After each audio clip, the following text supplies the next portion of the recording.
All right, so we're here at the Comic Book Syndicate, and who am I speaking with? Bob Budiansky. Bob Budiansky, and what are you doing here?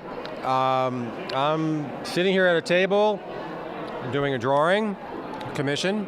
Wonderful. Okay, and but I'm here as a guest of the convention, and basically I was here to talk about my past working at Marvel Comics, where I worked on Ghost Rider as an artist. I worked on Transformers as a writer. I worked as an editor for many years, so I worked here about 20 years doing various things. That's incredible. So what would you say your favorite piece was that you've been able to work on? You mean during my years at Marvel? Correct. Okay, well, I've had a couple of favorites, so it's hard for me to pick a favorite. But I loved working as an artist on Ghost Rider, and I worked for 5 years on Transformers, and I named about 250 of them for Hasbro.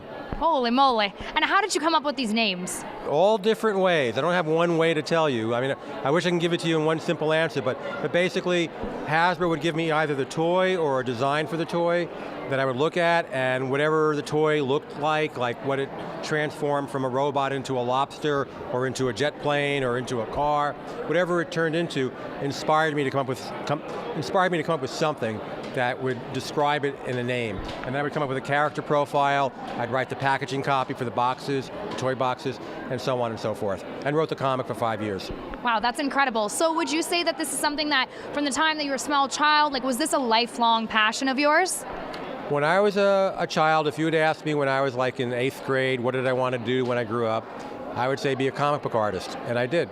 That's incredible. So I'd say that we live in a world where we're more being pressured into doing what society wants us to do, or where the jobs are at. What would you say to somebody who wants to follow their dreams, or whether it be within comic book or working at Marvel one day? What would you say your best advice for them to follow their dreams and passions? Well, I would say you have to really persevere. You have to practice. If you want to get good at something, don't talk about it, do it. Wonderful. Well, thank you so much for joining us today, and we're very thankful that you were able to be here. Oh, thank you for talking to me, and it's been a pleasure.